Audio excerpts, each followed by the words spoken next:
welcome back to my film and TV channel. Yes, we're going to look at a horror today. Yes, it's getting real positivity, this one. It's been out for 2 or 3 months now. It's only been out for about 6 or 7 weeks in the UK. You might have seen it a little bit earlier, if you're in Australia or the US, where it was released a bit earlier. We're going to have a look at Bring Her Back, which is an 18 certificate. As I said, an Australian horror film, one of the better ones from Australia. And they've you'll know the people who put this together, Danny and Michael Philippou, who of course had a very popular horror film not so long ago, probably a couple of years ago now, as I'm recording this, in September 2025. As I said, this was released in the UK on the 1st of August. I'm doing this review on the 23rd of September 2025. So yeah, we'll have a look at it. Please, if you are new to the channel and you do like the content, please hit that like button. That'd be wonderful. Subscribe if you've not already done so. And if you can find it, there's apparently a hype button now, but it appears on a couple of laptops of mine, but doesn't appear on my phone or my tablet. So if there is a hype button and you want to help us out, help the channel, the algorithms, all that sort of thing, if you can give us any hype points, that'd be wonderful, guys, if you can do that. And there are other ways of supporting this channel if you like the content, but we'll talk about that before we go later, if you can spare us a minute or two. Right, let's have a look at this one. Well, what are people saying? Well, a couple of critics to start off with. William Bibiani from the Rap website said, Bring Her Back, like many great horror movies, hardly needs to dip into the supernatural to shred our nerve endings. But it's not wholeheartedly behind William's point of view. Brianna Ziegler from Paste magazine and website said, there is a better film somewhere in Bring Her Back, but it has instead been formatted into an unrewarding and unrelenting exercise in unpleasantness. I sort of understand where Brianna's coming from with that little bit of critique, but I think it sort of gets away with it for me. I would probably, watching the first 45 minutes of this film, probably might have been gone part way to agreeing with her, but I think by the end of it, slightly longer, 104-minute long runtime, it sort of gets away with it, so I'm quite happy.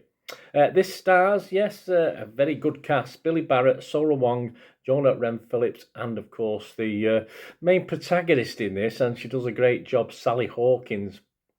What's it about? Well, the plot follows two step-siblings who find themselves orphaned and placed in the middle of an occult ritual by their new foster mother. Yeah, don't think much of the social services over in Australia. They're sorting these two poor little things out. Well, they're not little, of course, they're teenagers, but interesting selection of foster family, of course, because they didn't want to be split up, so they ended up in some nutter's house, obviously. Anyway, as I said, this was actually released in Australia at the end of May 2025, so it has been out quite a while. There's a lot of reviews, which you'll see when I do Internet Movie Database sum up in a few minutes. Look, there's a lot of positivity about this. I can understand it, but I thought it saved its very best for the last third of the film, where it sort of hit the mark more as a basic horror. But it did take a little while to get going, and some I think may think the build-up was a little bit too slow. The actual plot, the actual story behind it all, if you think about what's going on, isn't actually that bad. And it's certainly sold by Sally Hawkins' deranged lead character role. And it is a strong cast for this, from young to old, which certainly helps the watchability through the sort of set-up part of the story, which I think could have been done a little bit better. Peter Bradshaw from The Guardian said this about the cast. He said, the whole thing is underscored by barnstorming performances from Wong and Hawkins. Well, I'll be honest with you, I thought Billy Barrett and Hawkins were the ones who carried this, but yeah, Wong was fine in this.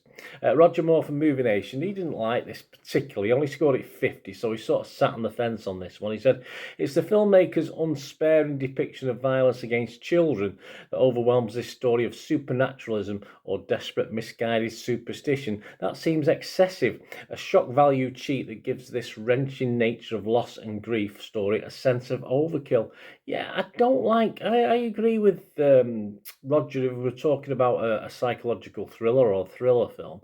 I'm not too much into, when it shows too much violence to kids anyway. It doesn't appeal to me that much. But in a horror like this, and they're not young kids, I have a different viewpoint. It's sort of more fantasy for me, so obviously more unrealistic, and it sort of works fine for me. But as I say, I can see where Roger's coming from with that, but I don't in this context. It's not really a problem for me. Monica Castillo from RogerRabbit.com said it may not meet the high watermark of the brothers' first outing. We'll talk about that in a sec, but Bring Her Back is still quite the wild ride, and shows the pair still have plenty of spooky tricks up their bloody sleeves. Well, they've not done much. I think this is the second only, isn't it? Talk to Me we're talking about, of course, was the original one. And strangely enough, doesn't rate as high as this.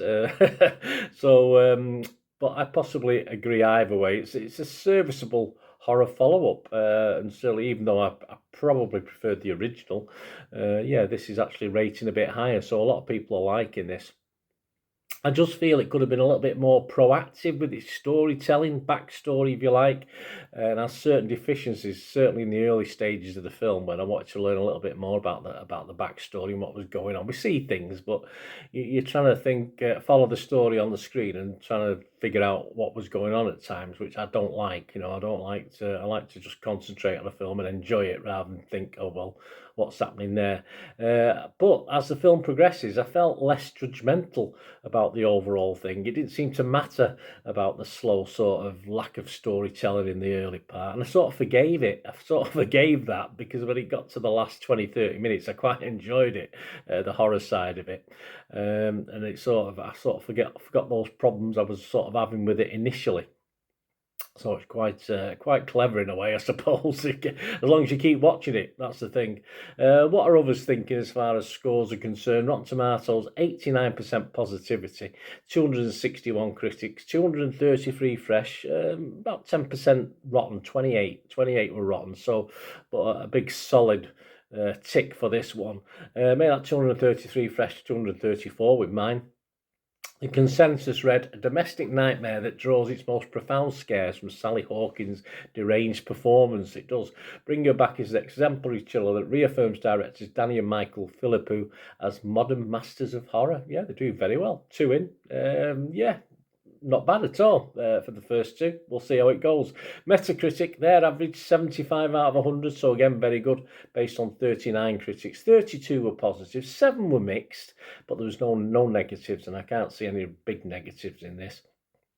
Let's make that 32-33 with my positive judgment. Rotten Tomatoes audience, that's all that matters really, isn't it? Did Joe Public like it? Well, as I said, in Internet Movie Database certainly did. It's got a higher score than the original. Apparently the public like it. Rotten Tomatoes audience, 4 out of 5. Rotten Tomatoes audience says, Bring Her Back is a harrowing motion picture that may gut the bravest of horror buffs, reiterating that the Philippou brothers are here to stay. Yes, so they like it. The audience likes it. That's all that matters, isn't it, really? Because if you go over the Internet Movie Database, I think the last outing got 7.1. This is getting a 7.2, this film, Bring Her Back. And that's 71,000 scores and reviews. So it's not going to alter too much. It's going to be hovering around the 7 plus mark, probably for its lifetime now on Internet Movie Database with that quantity of reviews already. I'm not going to be quite as high. I liked it. I sort of forgave some of the early blips in it. And I've given it a 6.5, which is what I class as a very watchable score, and I would certainly recommend you watch it if you like the previous outing of the Philippou brothers, and you like a horror that it might take a little bit to get going and understand, but it's worth sticking with. So I'll give it a 6.5. Let us know what you think, guys. Great to have your opinions. That's all it is. I'll give you other people's opinions. I'll give you my opinion.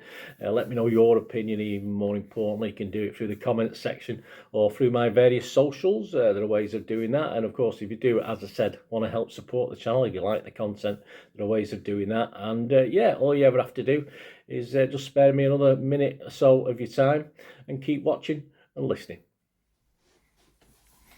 Hi again, hope you enjoyed the feature, guys. Thanks for watching. Please, if you did enjoy the content, please give us a thumbs up, and if you've not already done so, press that subscribe button. If you've not already subscribed, that'd be wonderful. It's free to subscribe, absolutely free. Also, check out my social media links if you want to follow me on TikTok, Instagram, X, Facebook. They'll all be in the description below. And my special thanks to supporters of the channel, yes, Piat6505, who have an eBay shop selling film and TV memorabilia, including posters, books, magazines. There'll be a link again in the comments section. And if you're into your football, don't forget my football stuff on Manchester City for general football fans, but mainly City fans, of course. Or if you know someone who might enjoy that, give them a kick in my direction. I'll be very, very grateful. And as ever, guys, comments on this feature is wonderful. Anything to do with film and TV is always very, very welcome. It's great to talk film and TV. I thank you guys for your support. Stay safe, everyone.